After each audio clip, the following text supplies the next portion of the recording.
on a fini notre premier chapitre des tentatives de réorganisation des révolutionnaires à l'étranger, mais on a vu quand même que Laurent Désiré Kabila, lui, est resté au pays.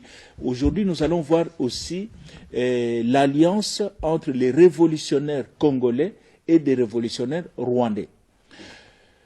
Pourquoi on parle de ça? Lorsque on lit les mémoires de Che Guevara, on a vu l'épisode Che Guevara était au Congo en 1965 dans les maquis des musées. Ouais. Lorsqu'on lit les mémoires de Che Guevara, à un moment, il parle que pendant que j'étais dans le maquis de Laurent Désiré Kabila, il y avait 700, à peu près, plus de 700 combattants rwandais qui étaient dans le maquis. On peut se poser la question, qui étaient ces combattants rwandais qui travaillaient avec Laurent Désiré Kabila? Comment sont-ils arrivés là-bas? D'où venaient-ils? Donc, on sait que lorsque le 5 mai 1965, lorsque les Simba libèrent Oki-Pouvira, la localité d'Ouvira, l'un des dirigeants de cette attaque, il s'appelle un révolutionnaire aussi de l'Est, qui travaille avec Laurent Désiré Kabila, il s'appelle Antoine Marandura.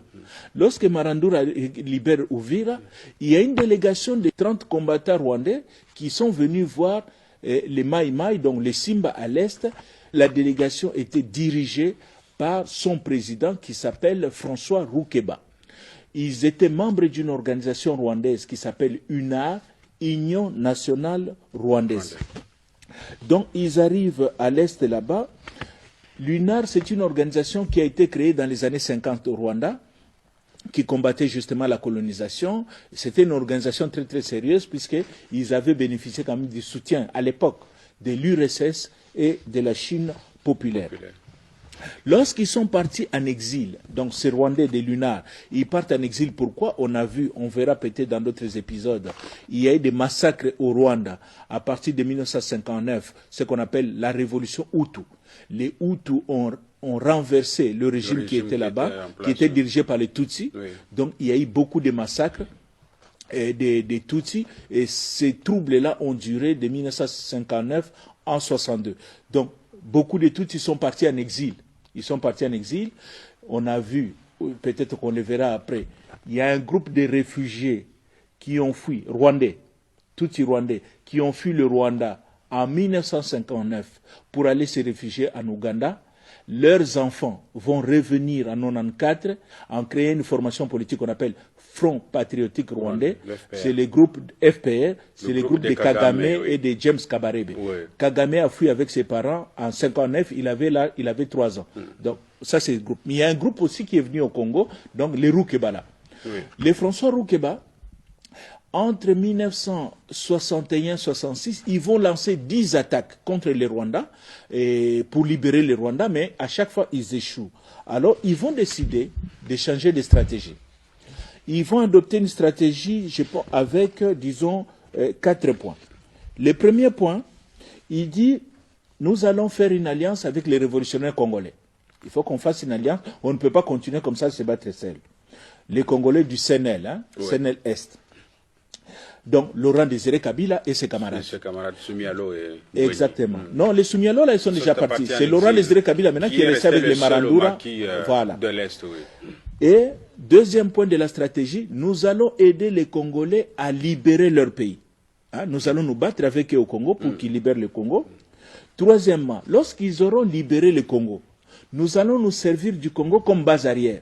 Pour libérer le Rwanda. Pour libérer le Rwanda. Et quatrième point, nous allons maintenant nous appuyer sur l'armée congolaise qui sera maintenant au pouvoir. Oui. L'armée congolaise va nous soutenir pour libérer le Rwanda. Et les accords existent. Ils ont signé des accords au mois de mai 1965. Je cite, oui. Combattre ensemble les gouvernements fantoches et impopulaires de Joseph Kasavubu et Grégoire Kayibanda. Pourquoi Joseph Kasavubu? On vient de voir, l'accord est signé au mois de mai 1965. Joseph Kasavubu est encore au pouvoir. Oui, c'est en novembre que Mobutu l'a renversé. Exactement. Oui. Et Kayibanda était président au Rwanda. Exactement. Ouais. Donc c'est ainsi que beaucoup de combattants Tutsis rwandais vont opérer aux côtés de Laurent Désiré Kabila à l'est du pays, essentiellement au sud Kivu. Mais cette présence massive des combattants rwandais va quand même poser un problème à la population. Qu'est-ce qui va se passer? Il va se passer que lorsque les Simba sont chassés des centres urbains. On a parlé d'Ouvira. Après, ils seront chassés. L'ANC va les chasser d'Ouvira. Donc, les centres urbains qu'ils occupaient, ils vont s'enfuir. Ils vont aller maintenant dans les montagnes. Mais pour vivre dans la brousse, dans la savane, là-bas, il faut manger. Alors, qu'est-ce que les Simba vont commencer à faire? Ils vont aller commencer à voler des vaches d'une communauté des éleveurs congolais qui habitent sur des collines. La colline s'appelle Mulenge. Ces éleveurs congolais vont commencer à se défendre contre les Maïmaï, contre les Simba. Mobutu à Kinshasa, on est dans les années 66-67. Mobutu à Kinshasa va apprendre qu'il y a une tribu qui se bat avec les rebelles. Et vous connaissez la stratégie, l'ennemi de mon ennemi est mon ami. Mobutu va commencer à envoyer des armes à cette communauté-là. Donc, maintenant, il va se poser un problème dans la population. Comment distinguer les Tutsis qui sont avec les Simba et les Tutsis qui combattent les Simba? Parce qu'il est essentiel dans une guerre de bien distinguer l'ennemi et l'ami. L'allié. Exactement. C'est ainsi que la population va créer dans les concepts de Banyamulenge dans les années 66-67. Banyamulenge, ça veut dire quoi? En Swahili, ça veut tout simplement dire les gens de Mulenge, ceux de Mulenge, Batuya Mulenge. En Swahili, on dit Banyamulenge. Donc voilà l'origine du terme Banyamulenge, parce que beaucoup de gens disent, mais à l'époque coloniale, les concepts Banyamulenge n'existaient pas. Voilà dans quel contexte ce nom est apparu. Et même, puisque les Banyamulenge ont des positions qui sont en déphasage avec la position de la plupart des tribus qui sont avec eux. Quelles sont les tribus qui sont là-bas? C'est les Babembe, les Bafulero, les Bavira. Donc ces gens-là soutiennent les rebelles, puisque Laurent Désiré Kabila est avec, il a des leaders locaux, entre autres Sikatenda, entre autres Loïcha. Donc la population, les membres de ces tribus-là soutiennent Laurent Désiré Kabila et sa guerre. Les Banyamulenge maintenant sont en déphasage et ils sont avec le gouvernement de Kinshasa. C'est ainsi que ça va les isoler, ils seront marginalisés. Pour pouvoir les sécuriser, une partie de cette communauté des Banyamulenge va être déplacée par Mobutu. Il va leur faciliter les déplacements vers le Katanga, vers Moba. Ils étaient installés là-bas. Au Katanga, on les appelle les Banyaviura, parce qu'ils habitent un plateau qu'on appelle le plateau de Viura. Donc c'est ça les Banyaviura. Une petite parenthèse, ce qui explique aussi le fait que l'ancien vice-président Rouberois a étudié à Kalemi.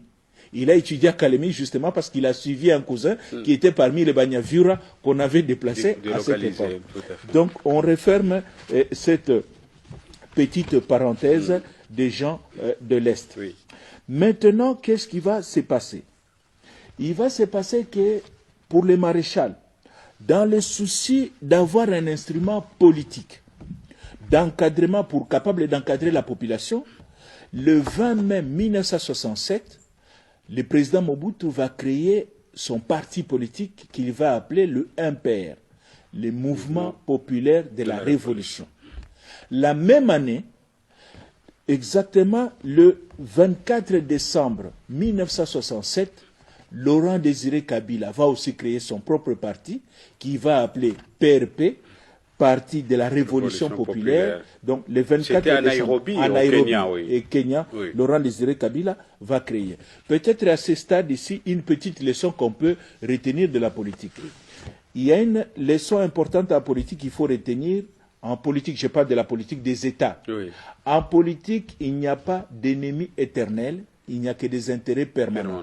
On a vu qu'en 1900, dans les années 60, Laurent Désiré Kabila se bat avec les Banyamulenge, qui bénéficient du soutien de Mobutu. En 1996, Laurent Désiré Kabila va être allié avec les Banyamulenge contre les maréchals Mobutu. Donc on referme cette parenthèse, on n'est pas encore arrivé là-bas. Donc voilà, on a fini avec notre deuxième chapitre.